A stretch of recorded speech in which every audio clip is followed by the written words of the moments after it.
Saudara-saudara semuanya. Pada Waalaikumsalam. kesempatan kali ini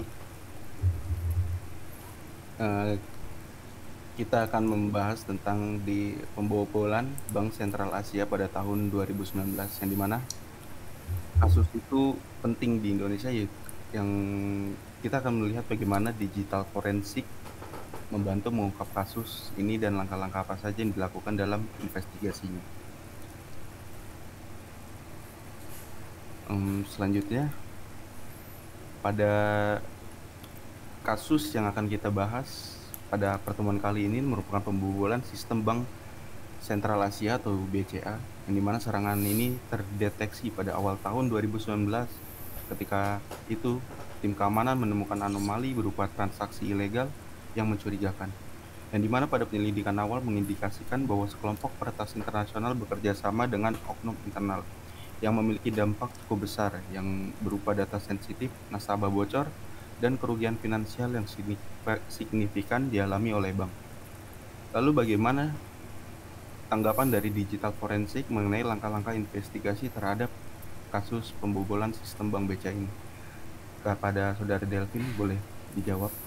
Oke, terima kasih. Jadi, eh, yang pertama itu dalam hal investigasi kami mengikuti 4 langkah utama. Yang pertama ada identifikasi, yaitu kami memeriksa perangkatnya terlebih dahulu yang digunakan dalam serangan oleh penyerang. Lalu seperti server utama bank, jaringan internal, dan ATM yang terinfeksi oleh serangan.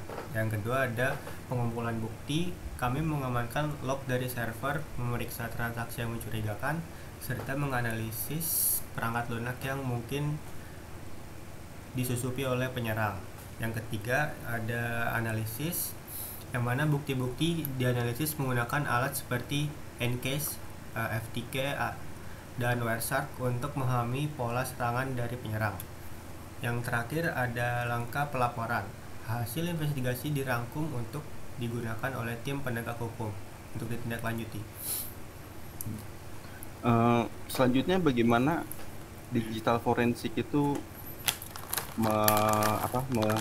melakukan investigasi terhadap kasus ini? Jadi alat-alatnya itu apa saja yang digunakan untuk Saudara Noval? Baik, untuk tim investigasi ini rekan-rekan kami menggunakan alat yang dimana bernama Wireshark. Jadi alat ini berfungsi untuk menganalisis trafik jaringan. Yang kedua, kami menggunakan Incase untuk mengamankan bukti digital secara menyeluruh dan aman. Yang ketiga, kita menggunakan FTK atau Forensic Toolkit yang berguna untuk menganalisis file dan email. Yang keempat, menggunakan auto spy untuk menginvestigasi forensik sistem file. Kemudian yang terakhir, kami menggunakan teknik tambahan yang dimana kita menggunakan recovery file, analisis metadata, dan juga pencarian hash file yang mencurigakan. Demikian. Baik-baik.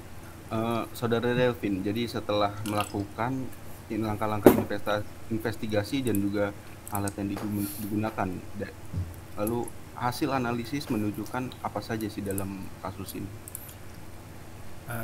Jadi hasil analisis menunjukkan beberapa bukti penting. Nah, di sini ada 4. Yang pertama ada jejak akses IP yang mencurigakan berasal dari luar negeri. Lalu malware ditemukan diunggah ke server utama bank oleh penyerang, dan terdapat pola interaksi ilegal dengan pengiriman ke rekening asing. Lalu kami juga menemukan bukti keterlibatan oknum internal dalam bentuk komunikasi dengan pihak eksternal. Baik. Selanjutnya,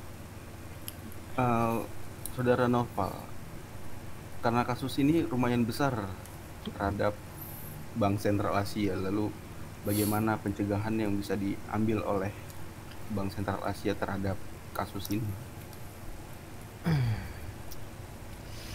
Bagaimana Bapak? Mohon maaf. Bagaimana tindakan dari Bank Sentral Asia untuk rekomendasi pencegahan yang menurut Saudara Noval. Untuk tindakan ya Bapak ya. Iya, untuk Mohon tunggu sebentar Bapak, saya akan melihat data-data yang sudah kami siapkan bersama tim saya. Tunggu sebentar Bapak ya. baik. Ini saya mencari data terlebih dahulu ini.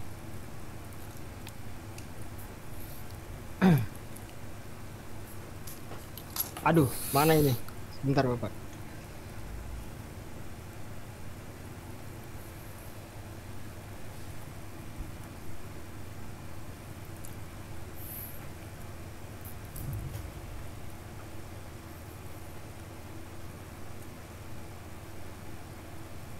Oke, bagaimana Bapak? Mohon maaf tadi. Jadi bagaimana tindakan Bank Sentral Asia untuk kedepannya untuk mencegah agar tidak terulang kembali kasus-kasus yang sama seperti ini?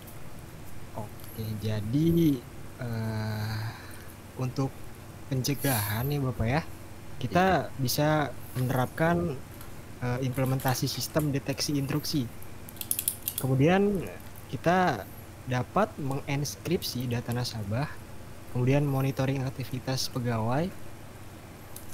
Kemudian yang penting juga terdapat pelatihan kesadaran keamanan cyber untuk para pegawai-pegawai Bank BCA ini ya Pak ya.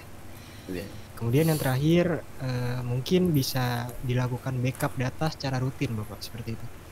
Baik. Terima kasih Saudara Noval. Selanjutnya kepada Saudara Delvin, kesimpulan pada pertemuan kali ini yaitu digital forensik, bagaimana menurut Bapak Delvin?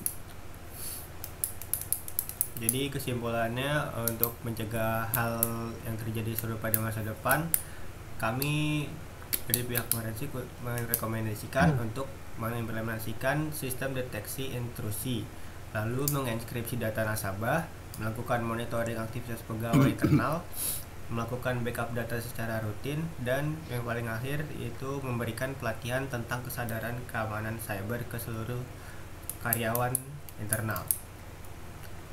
Gitu. Baik.